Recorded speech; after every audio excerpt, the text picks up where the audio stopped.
Netherlands. I got to know him very well. We had a great relationship always.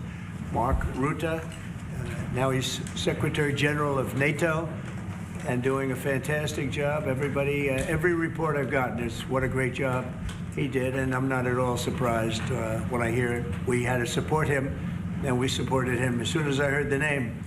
But he was a fantastic prime minister, and he's doing a fantastic job. An even tougher job. Which is tougher, being the prime minister of Netherlands, or?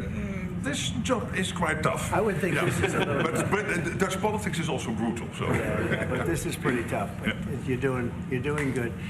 We're going to be discussing a lot of things. Obviously, we'll be discussing what's happening with respect to Ukraine and Russia. At this moment, we have people talking in Russia. We have representatives over there, Steve Witkoff and others, and they're in very serious discussions. As you know, Ukraine has agreed, subject to this, what's happening today, to a complete ceasefire, and we hope Russia will do the same. Thousands of people are being killed, young people, usually, mostly young people. We were just talking about it. Thousands of young people are being killed a week, and we want to see that stop. And they're not Americans, and they're not from the Netherlands for the most part. No. They're from Russia, and they're from Ukraine, but they're people. And I think everybody feels the same way. We want it to stop. It's also a tremendous cost to the United States and to other countries. And it's something that would have never happened if I were president, and it makes me very angry to see that it did happen. But it happened, and we have to stop it. And Mark has done some really good work over the last week. We've been working together, and he's done some really good work, so I'm very happy about that.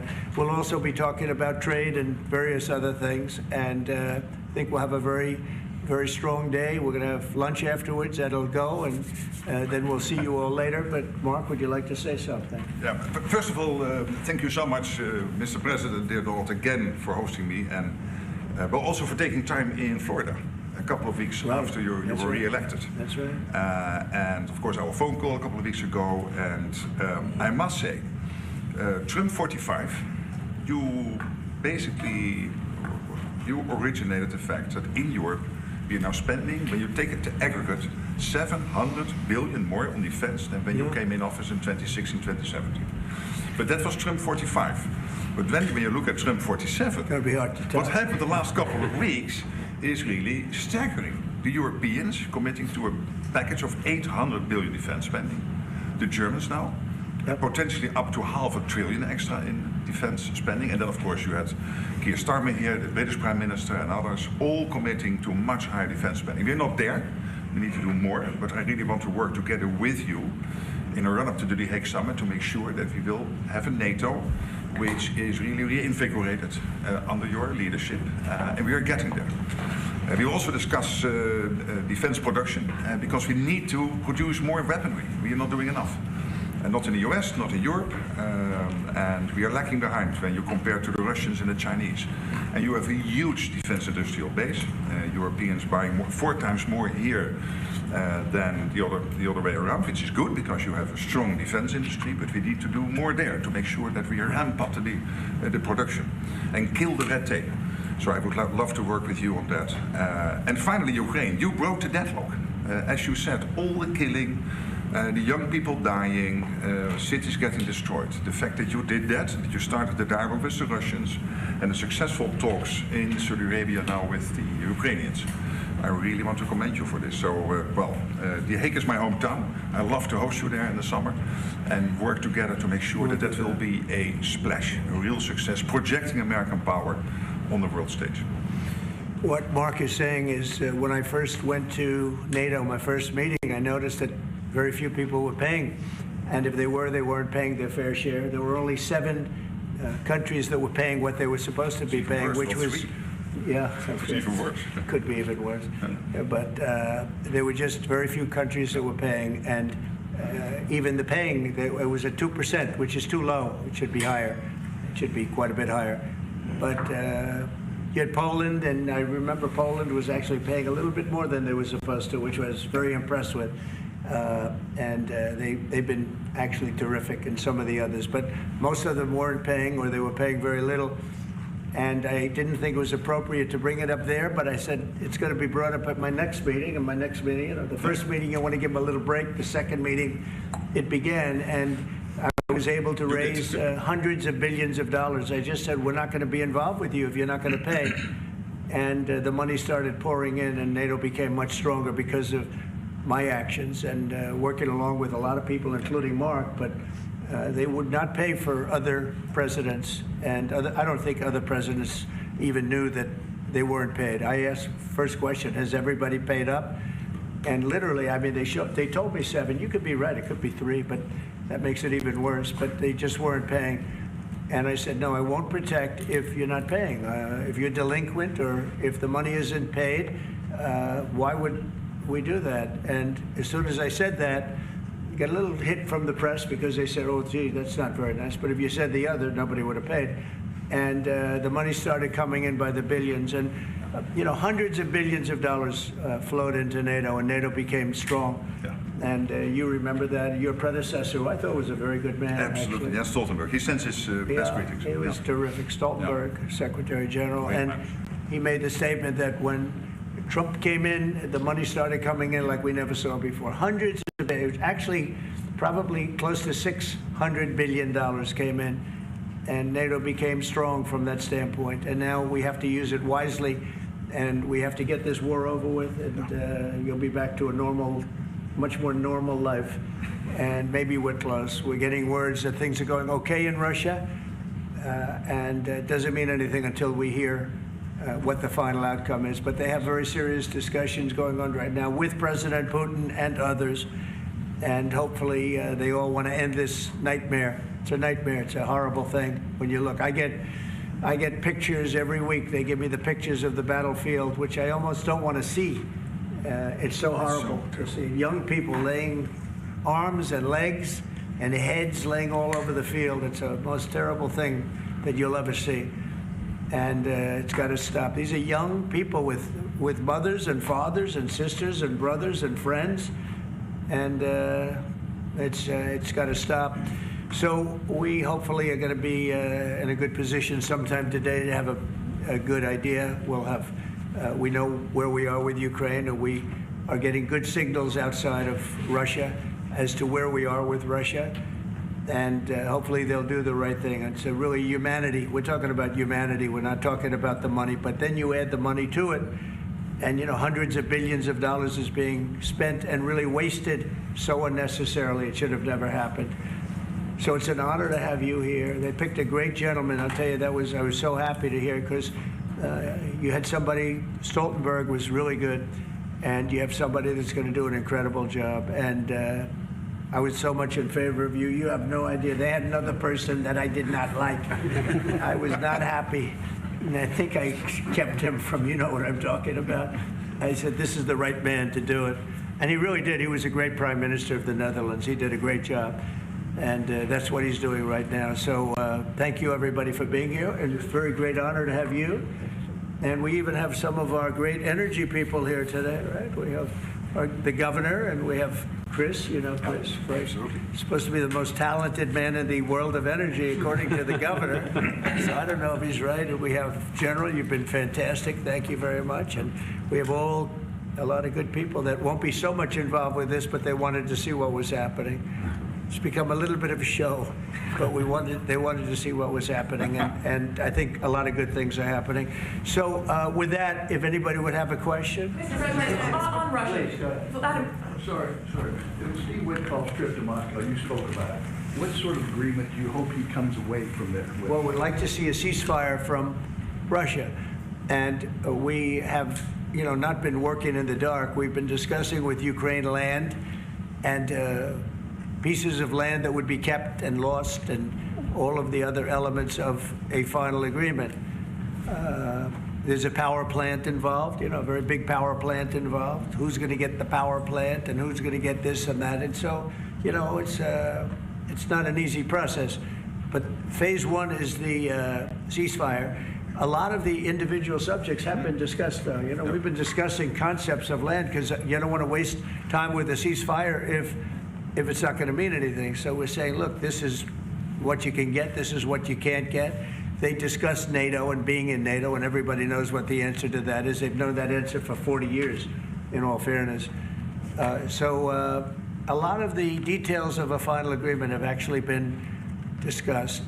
Now we're going to see whether or not Russia's there, and if they're not, it'll be a very disappointing moment for the world. Yeah. Vladimir Putin just said he is open to a ceasefire, but he does still have some concerns. He suggested that you two should speak directly. Do you have plans to speak to him soon? If so, when are you confident you can get this across the table? Sure. He did say that today. It was a very promising statement because other people are saying different things, and you don't know if they have anything to really, if they have any meaning, or I don't know. I think some of them were making statements. I don't think they have anything to do with it. No, he put out a very promising statement, but it wasn't complete. And yeah, I'd love to meet with him or talk to him. But we have to get it over with fast. You know, every day people are being killed. It's not like, as we sit here, 2 people will be killed. Think of it. 2 people are going to be killed during this little period of time. Thousands of people a week are dying. So we really don't have very much time. We have to make this fast. It shouldn't be very complicated. Mr. President, a representative of Canada, the finance minister, are in town and will meet members of your administration during the day. Any chances that you will ban on the tariffs on aluminum and the ones that are planned for April 2nd? No. You are not going to change your mind? No, not. Look, we've been ripped off for years, and we're not going to be ripped off anymore. No, I'm not going to bend at all. Aluminum or steel or cars, we're not going to bend. We've been ripped off as a country for many, many years. We've been subjected to costs that we shouldn't be subjected to.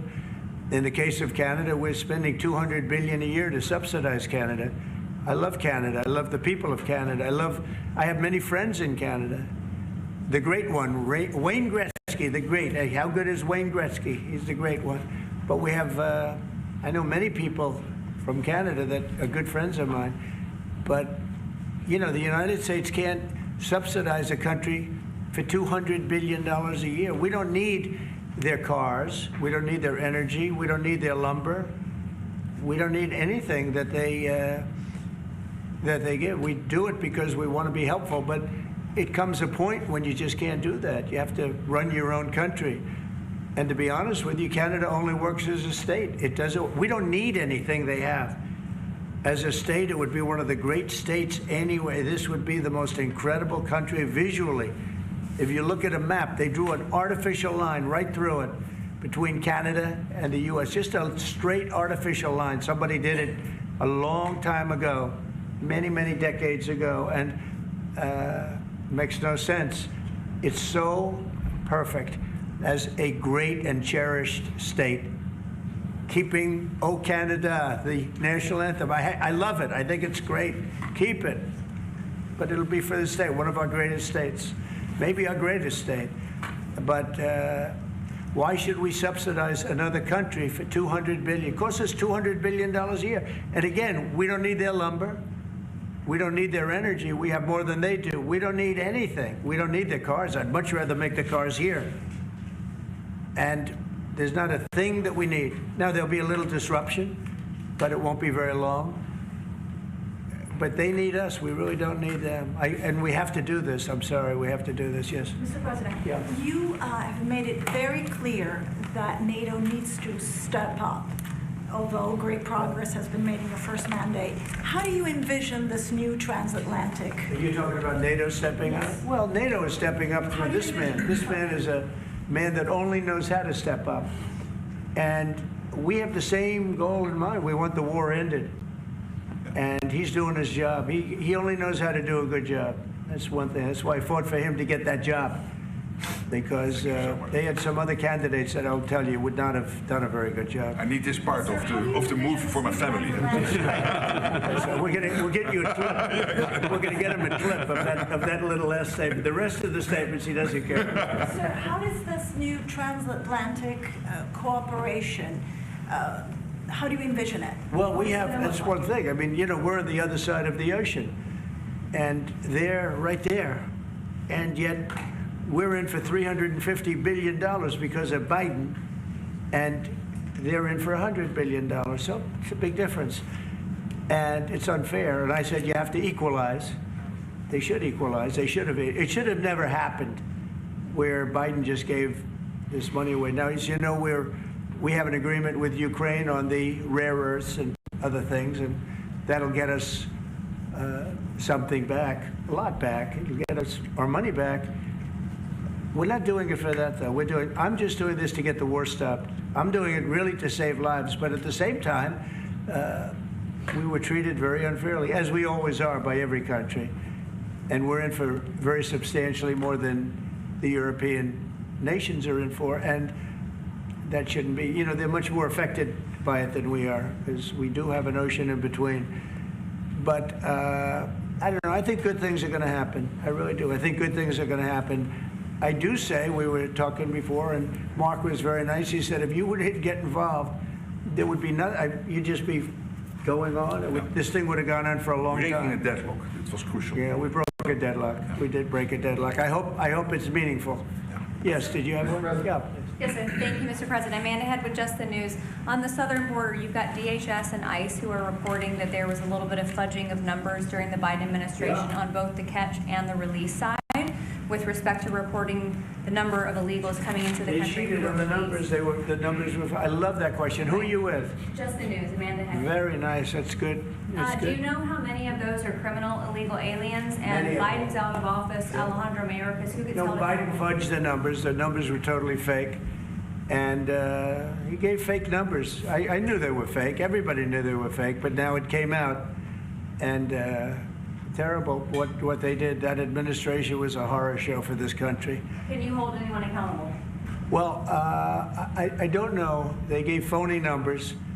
And phony numbers are a very bad thing to give. But I'm not sure about that. I don't know how it would play. We want to get it straightened out. We're after many, many bad people that were let into our country, and Kristi Noem and my friend Homan. How good is Tom Homan doing, right? And they're after him, and I mean, you see they're taking him out in record numbers. Gang members, gang leaders, drug dealers. There's a problem the Netherlands does not have. The Netherlands never had this problem. If you'd like to take it, I could deliver some people. I could deliver some nice people to the Netherlands if you'd like. I'm not sure. No, what he did to this country, letting 21 million people flow through an open border. Many of those people were hard criminals from prisons and jails, from mental institutions, and I always say insane asylums, because they were seriously deranged.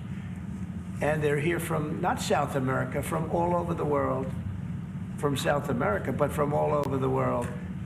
And it's so sad. You'd say, why would anybody do this? Why? Yeah, go ahead. And one more, there's some new internal Democrat polling that doesn't look great for Democrats, but it also has 54% unfavorability for Republicans in swing states and battlegrounds for the midterms. Do you consider those voters capturable for Republicans? Yeah, well, we did. You know, I won every swing state, as you know, by a lot. And I won the popular vote by a lot.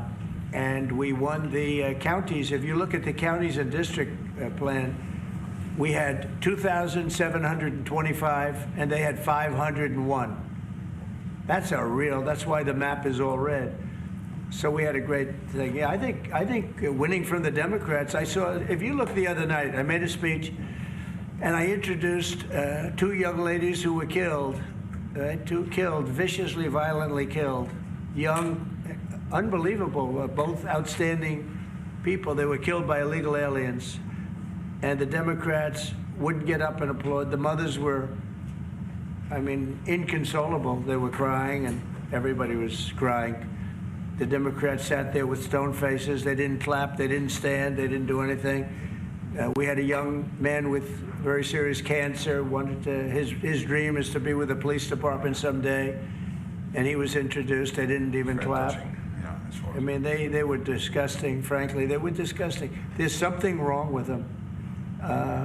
They're deranged. They're deranged, like Jack Smith. They're deranged people.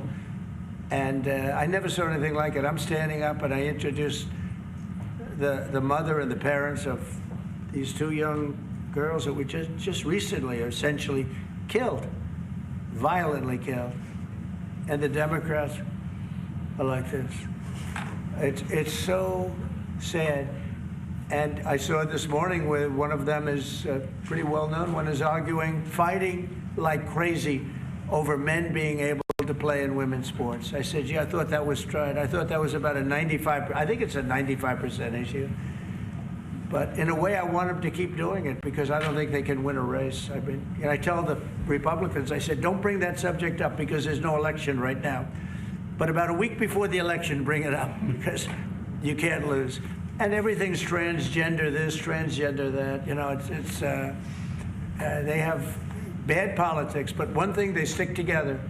You know, I wish, and the Republicans stick together mostly, but we have a couple that are grandstanders. You know, you always have grandstanders in life. But the Democrats, they don't seem, they have grandstanders, but when it comes to a vote, they do stick together, right? Sir.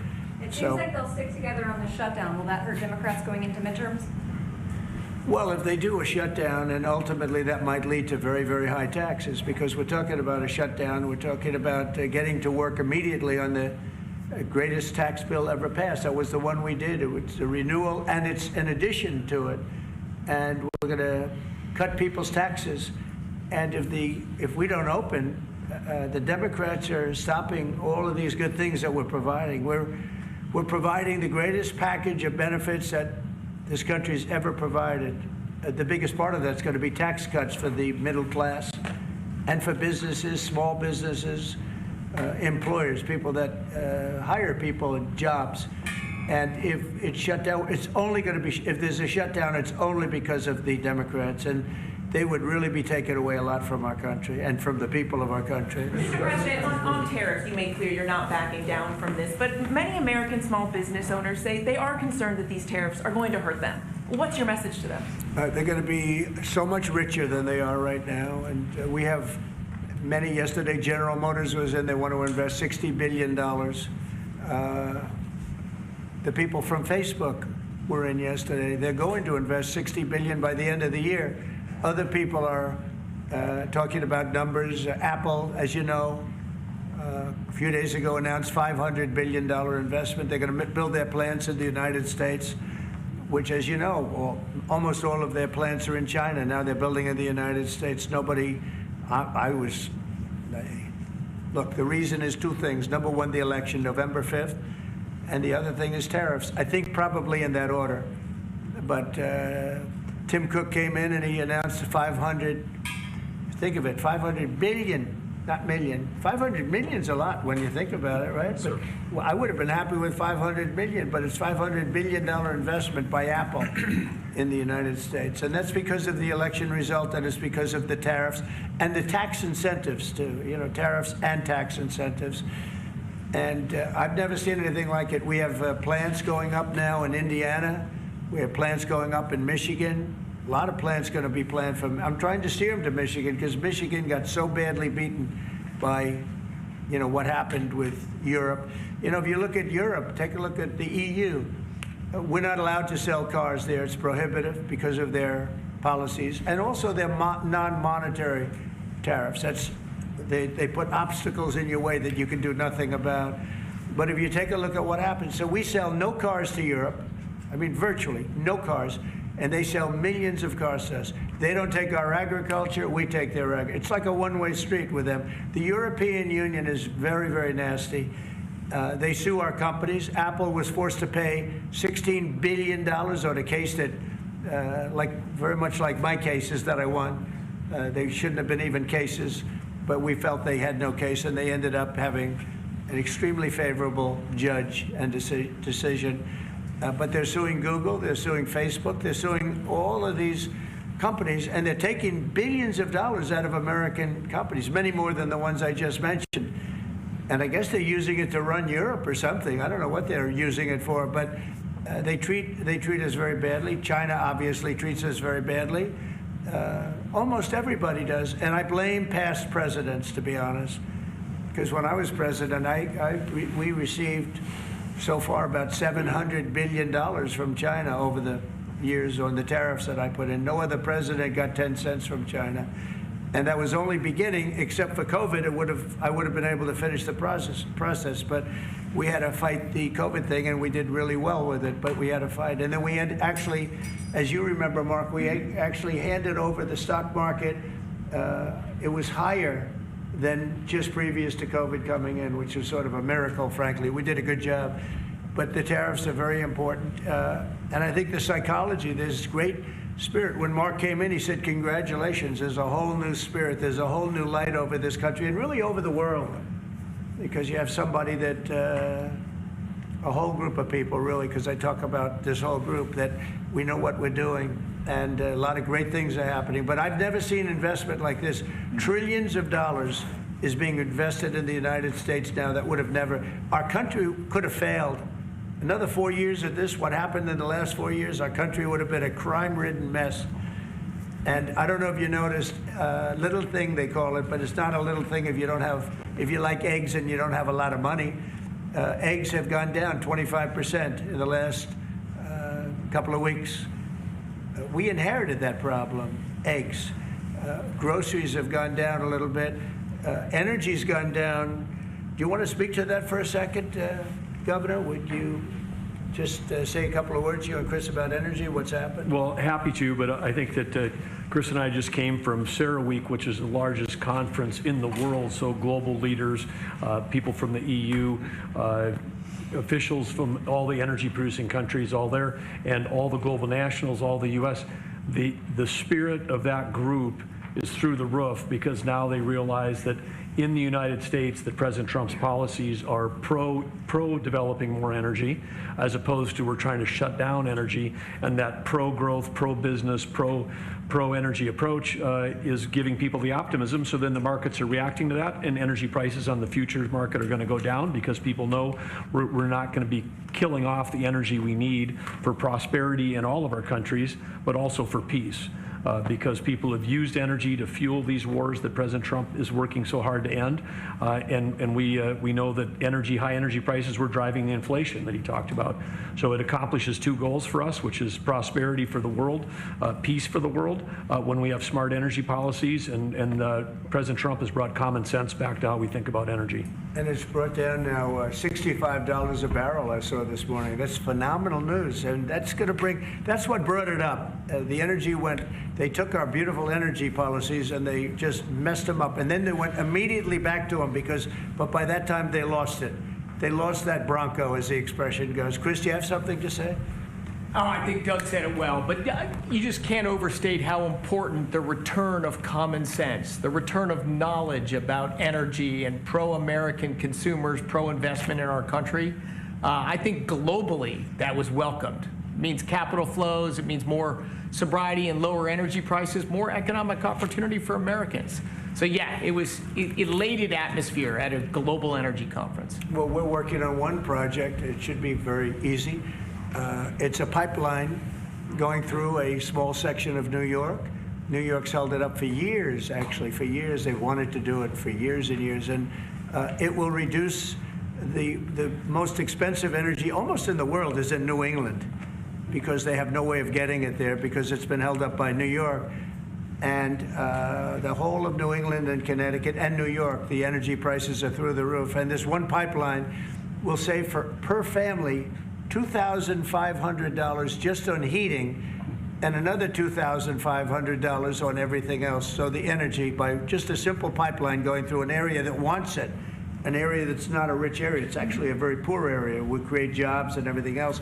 And it's going to be way underground. Nobody's going to see it. Once they fill it up, nobody's going to see it. Nobody's going to know it's there. And families in New York and Connecticut and New England are going to save $5,000 a family. Think of that. Because right now they have the highest energy prices maybe in the world, they say. New England is a disaster. So we're working on that. In fact, the governor's coming in, Governor of New York, Kathy Hochul, who's a very nice woman. She's coming in tomorrow morning at 9 o'clock. To meet me on that and other things, not only that, but other things. So I hope we don't have to use the extraordinary powers of the federal government to get it done, but if we have to, we will. But I don't think we'll have to. I can tell you Connecticut wants it, and all of New England wants it. And who wouldn't want it? And it's also jobs on top of everything else. So that's going to be very exciting. So we're meeting with the governor tomorrow morning. Mr. President, somebody called a question. Thank you, Mr. President. Greenland. What is your vision for the potential annexation of Greenland and getting them potentially to Well, I think it'll happen, and I'm just thinking, I didn't give it much thought before, but I'm sitting with a man that could be very instrumental. You know, Mark, we need that for international security, not just security, international.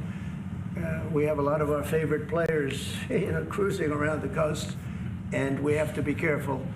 And we'll be talking to you. It's a very appropriate, really a very appropriate question. There's an Thank issue you in the very high much. north, so the Arctic. So what you did, so when it comes to Greenland, yes or not joining the US, I would leave that outside for me, this discussion, because I don't want to drag NATO in that. But when it comes to the high north and the Arctic, you are totally right. The Chinese are now using these routes. We know that the Russians are rearming. We know we have a lack of icebreakers. So the fact that the outside Russia, there are 7 Arctic countries working together on this under US leadership is very important to make sure that that region, that part of the world stays safe. And we know things are changing there, and we have to be there. Well, they just had an election there the other day. Do you see a referendum, a plebiscite, where the people of Greenland would be in a position to decide if they want to become part of the United States? Yeah, it was a good election for us, as you know. It was not a referendum. It wouldn't be called that. It was an individual election. But the person that did the best is a very good person, as far as we're concerned. And so we'll be talking about it, and it's very important. Mark mentioned the word icebreaker. So we've ordered, we're in the process of ordering 48 icebreakers. And Canada wants to know if they could use them. I said, well, you know, you got to pay for them. Think of it, Canada. We pay for their military. You know, Canada pays very little for their military because they think we're going to protect them. But even with the icebreakers, so we're going to order 48, and Canada wants to be part of the deal. I say, you got to get your own icebreakers. I mean, if you're a state, you can be part of the deal. But if you're a separate country, you've got to get your own icebreakers. Russia, as you know, has about 40 of them.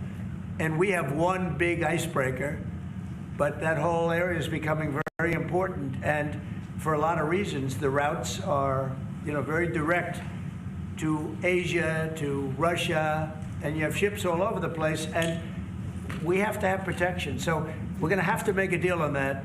And Denmark is not able to do that. You know, Denmark's very far away and really has nothing to do. What happens? A boat landed there 200 years ago or something, and they say they have rights to it. I don't know if that's true. I don't think it is, actually.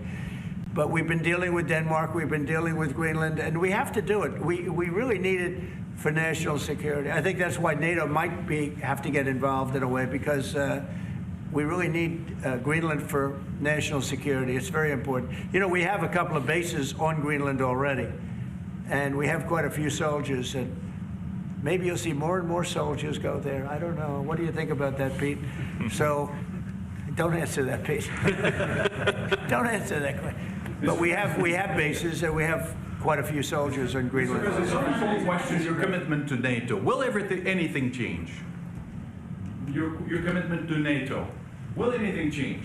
Same amount of money? Well, I think they made a great step by putting Mark in charge. I think, to me, that's a great step, because he and I have seen eye to eye on everything for a long time. We've been doing this a long time now. 9 years now. And so that's a great step.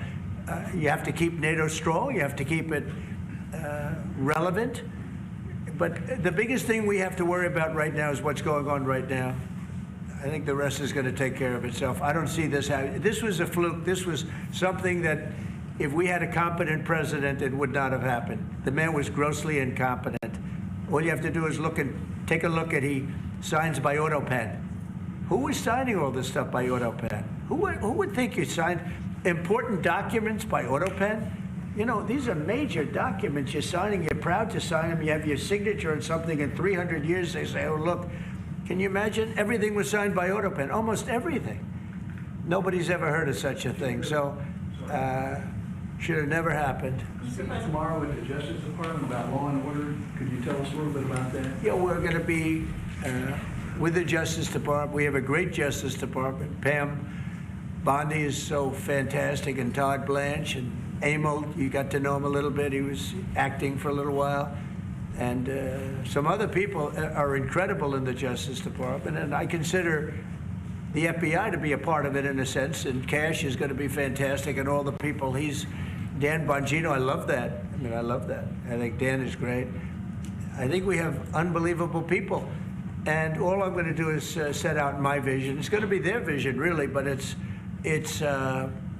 my ideas. And basically, we don't want to have crime in the streets. We don't want to have people pushed into subways and killed, and then the person that did the pushing ends up in a 15-year trial and gets off scot-free.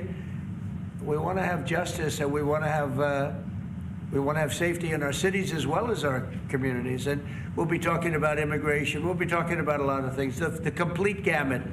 So I look forward to that. That'll be tomorrow at the Justice Department. Mr. President, you're a man of peace. You said it several times, and you made it very clear. A man of peace dealing with belligerent people. Yeah. And I'm thinking, we saw how you handled Zelensky in this very own room. What is your leverage on Putin? Are you thinking sanctions? What if he refuses to? Well, I do have leverage, but I don't want to talk about leverage now, because right now we're talking to him, and based on the statements he made today, they were pretty positive, I think. So I don't want to talk about that. I hope Russia's going to make the deal too. And I think once that deal happens, you're never going to be in a process. I don't think they're going back to shooting again. I really believe if we had if we get a peace treaty, a ceasefire treaty, I think that leads to peace. That's going to really lead to peace. I don't think anyone wants to go back. They've been doing this for a long time, and it's vicious and violent. And I think if President Putin agrees and does a ceasefire, I think we're going to be in very good shape to get it done. We want to get it over with. That's why it was very important what I instructed everybody, including Steve, what we're looking for, to discuss concepts of land, concepts of power plants, because it's complicated. You know, you have you're sort of creating the edge of a country. The sad part is that country, if this didn't happen, and it wouldn't have happened, I don't know if they would have to give anything back. I guess Crimea, you know, I said it last time, Crimea was given by Obama.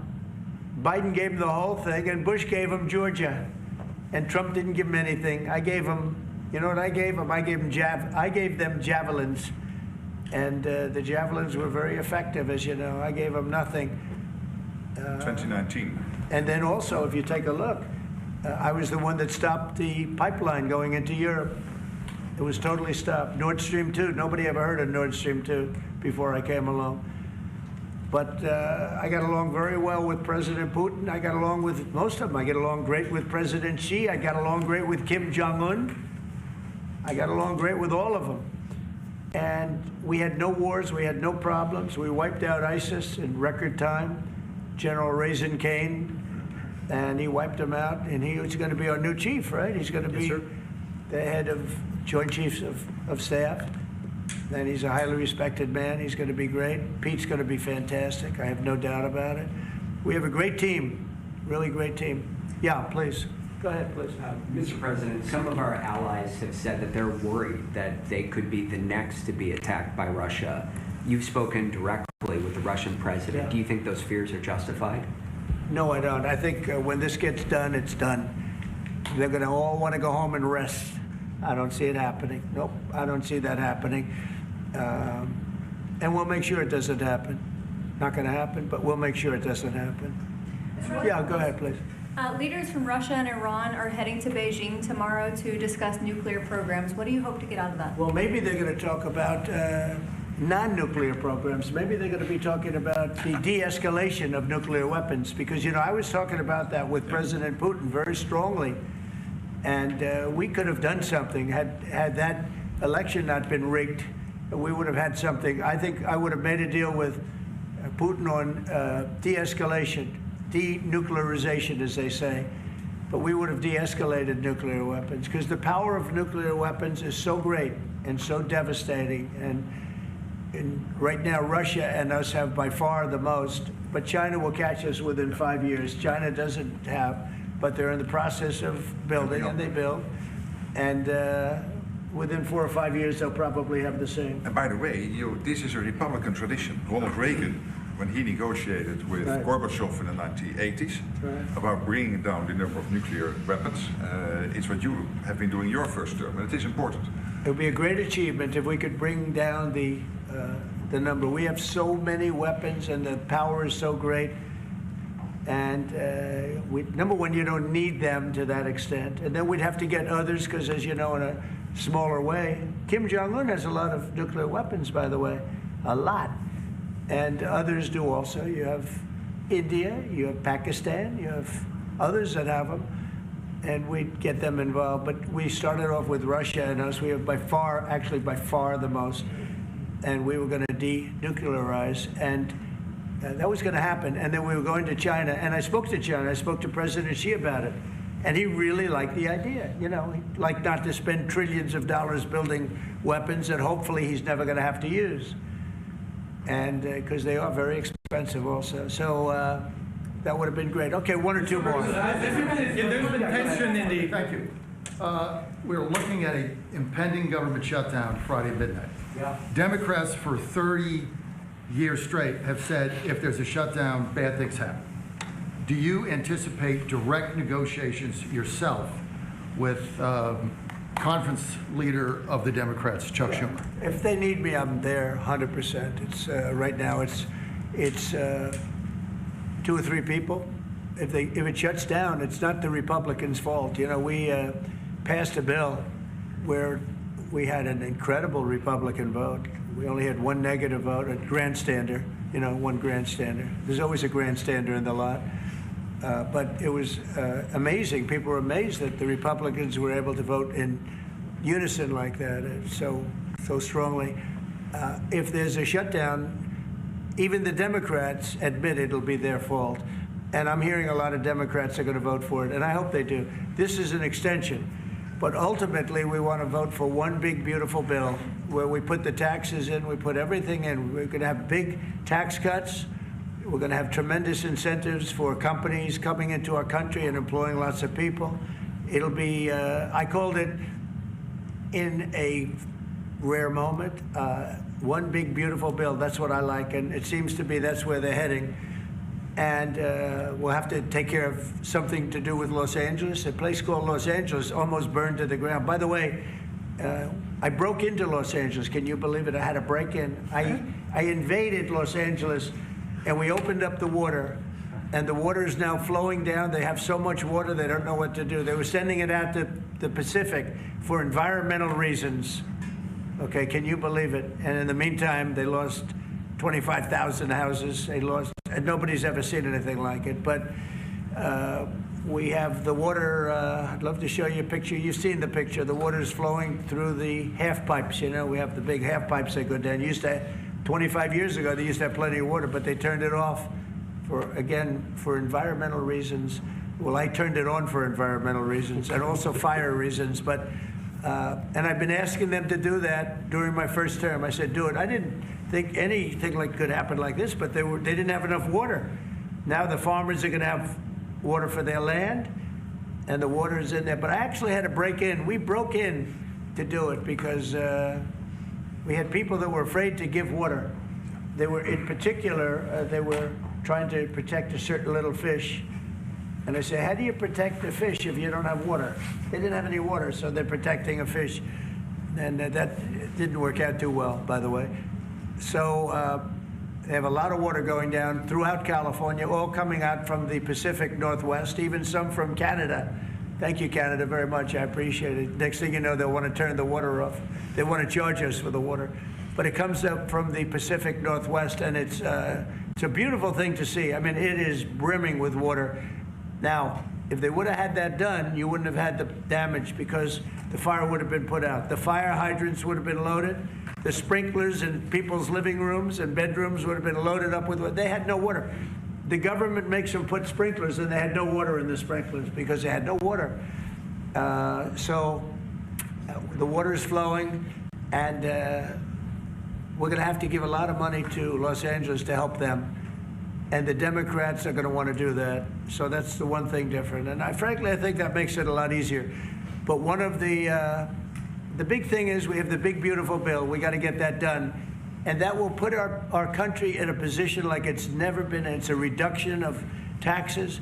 It's tremendous incentives for companies to come from all over the world into our country. It's great environmentally, but it's not this environmental scam that we went through, that we all went through. It provides for everything. It's a big, beautiful bill, and I hope we can get it approved, and that'll be next. But in the meantime, we have the continuing resolution, and the Republicans have approved it, and now the Democrats have to approve it, and I hope they will. And I think a lot of them, I can tell you, they want to. I've spoken to some of them. They really want to. Their leadership may not want them to.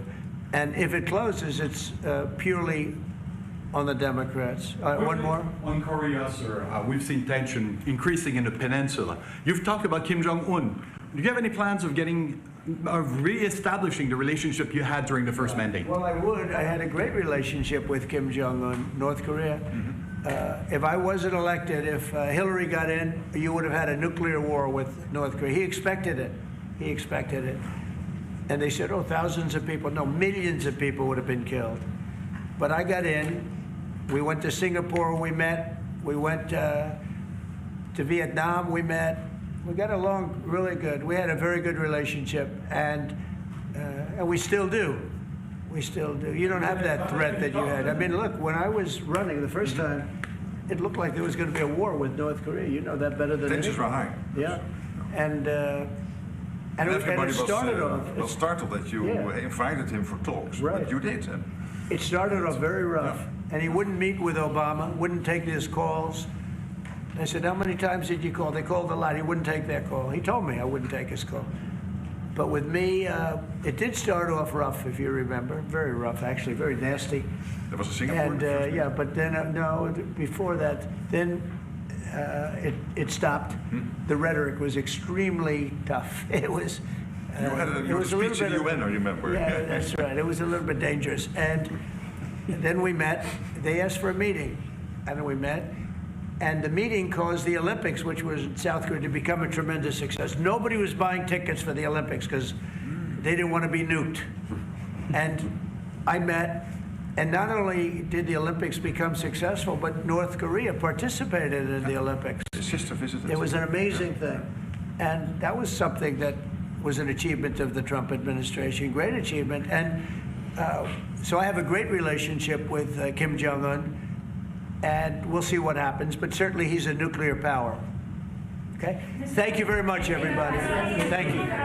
Thank you very much. Thank you very much. It is now the official that you spent more time as the minister your predecessor. It's really now. Well, I would say you passed the threshold. I think just now. Just now, I think. Just now, I spent more time than the last 4 years. Well, then ask a question, and you'd have 5 guys and grab them and hold on. If they ever did that.